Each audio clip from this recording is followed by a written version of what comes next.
So we begin with somebody who I really like and have admired as a governor, and that's Governor Kristi Noem of South Dakota. Now, I had heard the rumors about her and Corey Lewandowski, who is a Trump staffer, he's got a sketchy history, to be charitable to Corey. He's the one who shoved down Michelle Fields, who worked for Breitbart. That's what led to Ben Shapiro leaving Breitbart. Remember when Ben Shapiro worked for Breitbart back in 2015?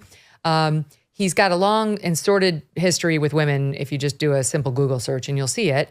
He married a 9/11 widow, and now he's alleged to be having a long-standing affair with Governor Noem. I didn't cover it when American Greatness broke it because it was one publication and they denied it. Well, now the Daily Mail has done a deep dive on this alleged relationship. And I will just say this, the Daily Mail they don't get these things wrong. In my experience, I can't think of one they've gotten wrong. It's not like the National Enquirer or the Star. Like if the Daily Mail gives you the Daily Mail affair treatment, you're probably having an affair. I'm sorry. That's my experience in reading the publication for a long, long time. They are as sort of tabloidy as some people believe they are.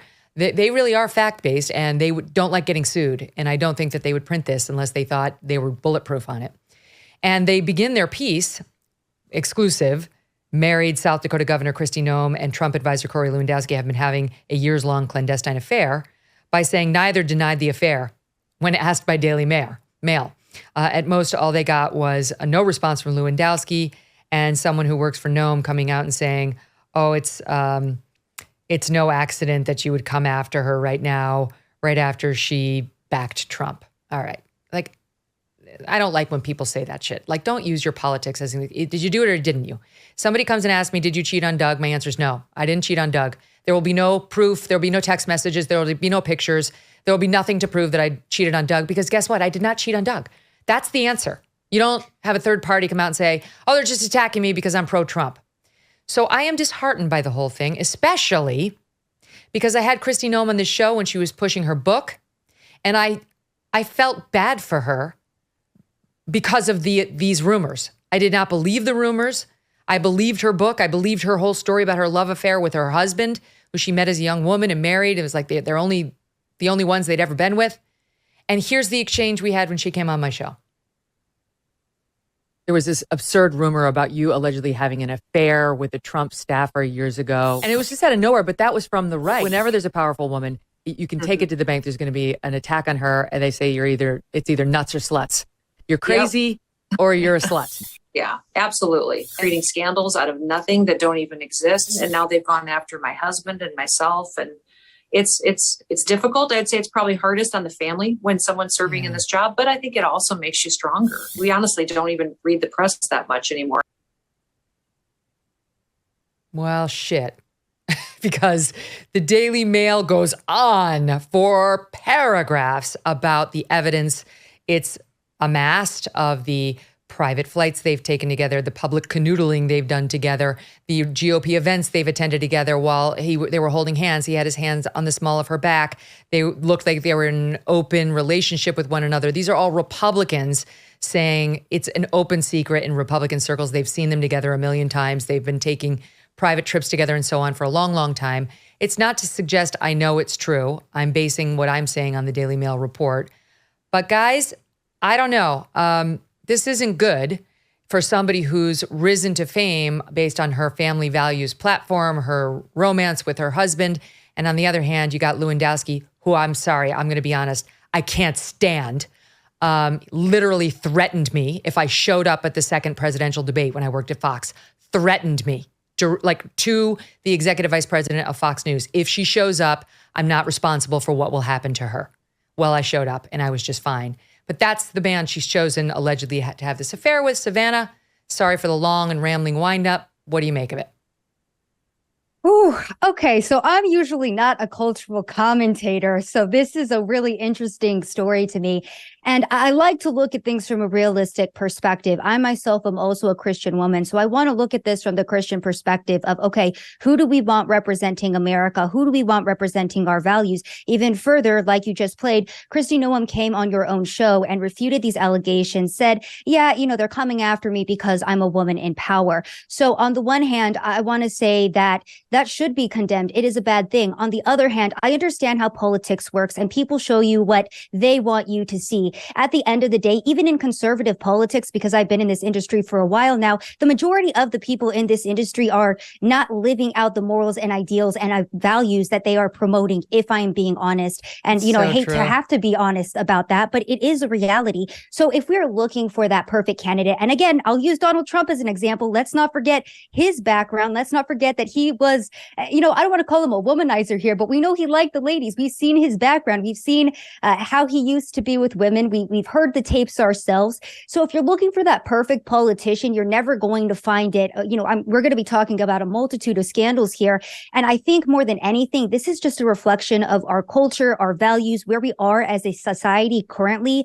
We really don't value marriage, traditional values. We don't we don't value the family unit anymore. And I think that we're seeing that in our politicians. So on the one hand, I want to say, if you don't want this type of person representing America, if we want to reinstill those values, we need to elect leaders who actually reflect what they say. But on the other hand, I don't know if we necessarily have people willing to be in politics that exist like that. And that is a hard truth, unfortunately. Well, she's raising good points. It's like, okay, so is her alleged affair, because she's on the short list for VP, according to most people. He's pushing her. Lewandowski is pushing her as Trump's potential VP. If Trump's had affairs, if Trump's, he's like, there's all sorts of, reports about Trump and his experience with women. People are aware. If it's not a deal breaker for him, should it be a deal breaker for her? Is there a sexist double standard? Whether you like it or not, is there one?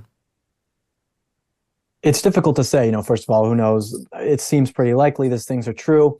But I think what's important here is that Republicanism, conservatism has become a marketing tool for people. And so they know that they can gain notoriety, become famous by saying, I'm a Republican. They can latch on to the MAGA movement. Now you got all these people who are not conservative whatsoever, who don't really have Republican values, really don't believe in it, but they know that they can make a name for themselves by making fake, stupid videos online, posting the latest conservative memes, whatever it is, and joining into this movement that we have. And again, like I was talking about in the first segment, we now have this big tent conservatism. Instead of saying, these are the things that we really stand for, and there's not a lot of compromise with this, but this is what we really stand for, and allowing everyone to kind of be a part of it, and everyone say, oh, I'm this new super MAGA person, we lose kind of what we've been set out to try and gain in the first place. And this seems like a perfect example of that. Someone who knows that they could gain some sort of notoriety, some sort of fame by hopping onto this movement of being a conservative, but doesn't really actually believe it. And I think that no matter you're Donald Trump or Ron DeSantis or Kristi Noem or me or you, whoever it is, if we are going to say we are conservatives, we have to align ourselves with the conservative values, because otherwise no one's going to trust us. Why is it that so many young people my age look at politics and say, politics sucks, politics is stupid, I'm not going to go and vote? They do it because they can't trust anything the politicians say, because we've elevated them to this place of famous people instead of public servants. We need to be looking at these people as public servants and not these celebrities we've heralded them as. I feel like if this is true, I would like it if she would come out and say, I had trouble in my marriage. It happens. I'm embarrassed. I made the wrong decision. I'm going to seek my husband's forgiveness, and I hope I'll get yours too. That would do it for me. People have trouble in their marriages. 50% of them end in divorce for a reason. They make mistakes, but she is sort of out there in her book and on her book tour, and I can attest to this personally, touting her romance with her husband and what a wonderful marriage they have. And, if this is bullshit, then we've all been lied to, and that does bring it into the political field. And it's annoying because I'm the one who said they do this to powerful women. I'm the one who said they call you a nut or a slut. And I feel foolish because it appears this was true. And she was only too happy to go along with my giving her the benefit of the doubt. Because if the Daily Mail report is true, she was doing it then, she'd been doing it before then, and she continued to do it after then. Millions of Americans earn and use credit card rewards. A few big box retailers want to take those rewards away. That's according to the Electronics Payments Coalition, a sponsor of today's episode. Rewards you may use on groceries and school supplies, cash back to save on gas and grow small businesses, and travel miles to make memories. The so-called Credit Card Competition Act would eliminate credit card rewards. No more travel miles and no more cash back. Visit handsoffmyrewards.com to learn more And if you would like to help them, tell your legislator to stand up to the retail giants and to support consumers and small businesses. Hey, thanks so much for watching. If you like what you just saw, hit the subscribe button for more clips and full episodes.